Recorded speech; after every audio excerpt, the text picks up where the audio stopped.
I was just looking at the title. Why is effective action on climate change so difficult? The international framework is important in the sense that having, going back to what Andrew was saying, having rules so that everyone is not breaking them and country hopping, I think is very important. But when you think about it, you're talking about even the UNFCCC having over 200 countries coming together and trying to agree on something, when every country has issues in terms of inequity, in terms of access to energy, access to resources, access to the financial resources available. How could all these countries actually agree? I think it's quite difficult. So that's the first challenge, is with all these inequities happening, how could all these countries of varying, developing, emerging, developed, all of these three stages, how could they all agree? Secondly, each of them, even within each category, might have different political, socioeconomic systems. And so the policies and the regulations, or even the way they can effect action, could be quite different. What could work in one country probably wouldn't work in another, but then, in some other countries, it works amazingly. So it also depends on the systems. So all these differences, I think, do pose a challenge for an international agreement. And so we do aspire for international agreement because that will provide the most effective way of achieving action. However, I think from the power industry and trying to move forward as fast as we can, we realized I think we're going to have to depend on national action coming up first, because that is where the action is starting to take place, even from cities up to national level. And I think at the national level, Jake had touched on this. I think you have the defensive strategy and the offensive strategy. Defensive strategy is the fact that climate change will impact security in terms of your food, your water, your energy. And in turn, if access to these resources are different amongst your population, that could create social and or political instabilities. And this is something that in some countries is a big issue. So from a defensive strategy, that needs to be taken care of. But in terms of looking at opportunities, if a country was to decide, well, we're going to have some technology winners and we're going to be the major manufacturer and production line of this type of technology, then whoever gets there faster will have that opportunity.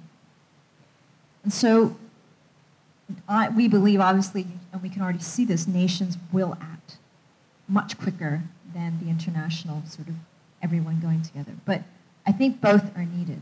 But the challenge is, how do we come up with a system internationally that's acceptable and yet can interface with all the different systems at the national level, so that we can have sort of that global monetary system where people won't cheat.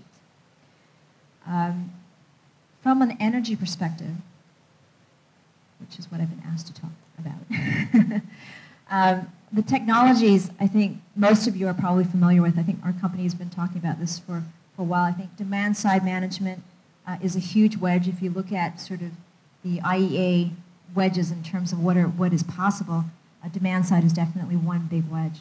The other is fuel switching. Obviously, Jake had already talked about that, from coal to natural gas. And you can mirror that even in Hong Kong. Those are pretty much wedges that are applicable to Hong Kong as well. More nuclear power.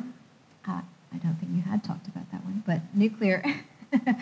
Nuclear is definitely on the table, because this is a technology that's here today. It has its issues, but then every type of energy has its own issues. Even if you think about wind, if you think about solar, if you think about the life cycle impacts, it's not totally clean. Nothing is clean. Everything has a compromise. So it's a matter of choosing the lesser, or what we believe today is the lesser of the evils. And I think that's where the discussion has to be. Renewable energy, again, wind, and I'll be touching a bit on one of the comments that was made about subsidies, for instance, on renewable energy. But I think subsidies are needed, but they are needed for a certain point in time. But I'll elaborate on that a bit later. And finally, the transmission and distribution network. The network itself has to be improved for larger volumes, because on one hand, you will have demand-side management, but then on the other hand, we do see that there will be more electricity being used that the future will be more electrified because at the source burning is not necessarily from a climate perspective, I don't think it's really a climate issue, but actually more from a public health issue. Having burning at the stove versus using electricity, I think is a healthier option. And so there will be more electrification. And the grid will have to accommodate this increase in volume. And it has to be smarter. I think being smarter will help to bring on more renewable energy, which is actually quite fluctuating in terms of the supply and demand side. So the grid is very important, and that's one part that sometimes is overlooked because you can focus on the generation, but if the grid isn't right, then you still won't get the energy through. And of all of these technologies that we've talked about, and algae being probably a bit further on, but that's one of my favorites actually, so I was quite happy that someone else mentioned it. Every time I mention it, people think I'm a green lunatic, so I'm glad someone else said it. Another two. And really the key message, I guess, from the energy industry is that any policies or regulations that could help further all of the technologies that I had just mentioned in the various countries is helpful. But again, I go back to that in each country, perhaps in even each city, sometimes the types of policy measures and regulations that are needed could be different. And going back to, for instance, it was mentioned about cap and trade versus tax. Both have different pros and cons, and I think that has to match up with the local sort of political, social economic system. For instance, in China, I do believe that having a tax is quite easy for them to implement. They're already implementing levies. And to them, I think the administrative cost to actually just implement a levy is probably much less than starting from scratch doing a cap and trade system. And so this is an example where it just depends on the place that we're talking about. Going back to the issue of subsidies, I think it depends on the maturity of the technologies.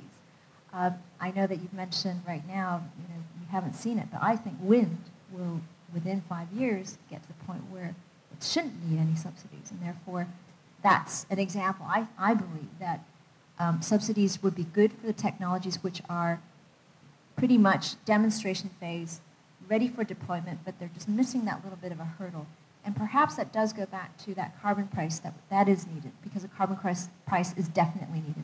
From an infrastructure energy perspective, the amounts of investment, which is billions of dollars, we cannot make those decisions if the price of carbon fluctuates. So in a way, the energy industry is actually more for a more stable carbon pricing regime, however that may come.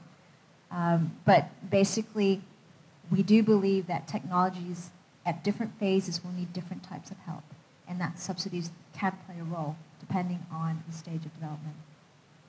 And the last point, or last response I wanted to make just about the market, is there a market? There could be a market if government chooses that new technology. If the government choose that technology winner, then that will be the direction that investors will put their money into. And I think that's why the government's role is quite important. But that was just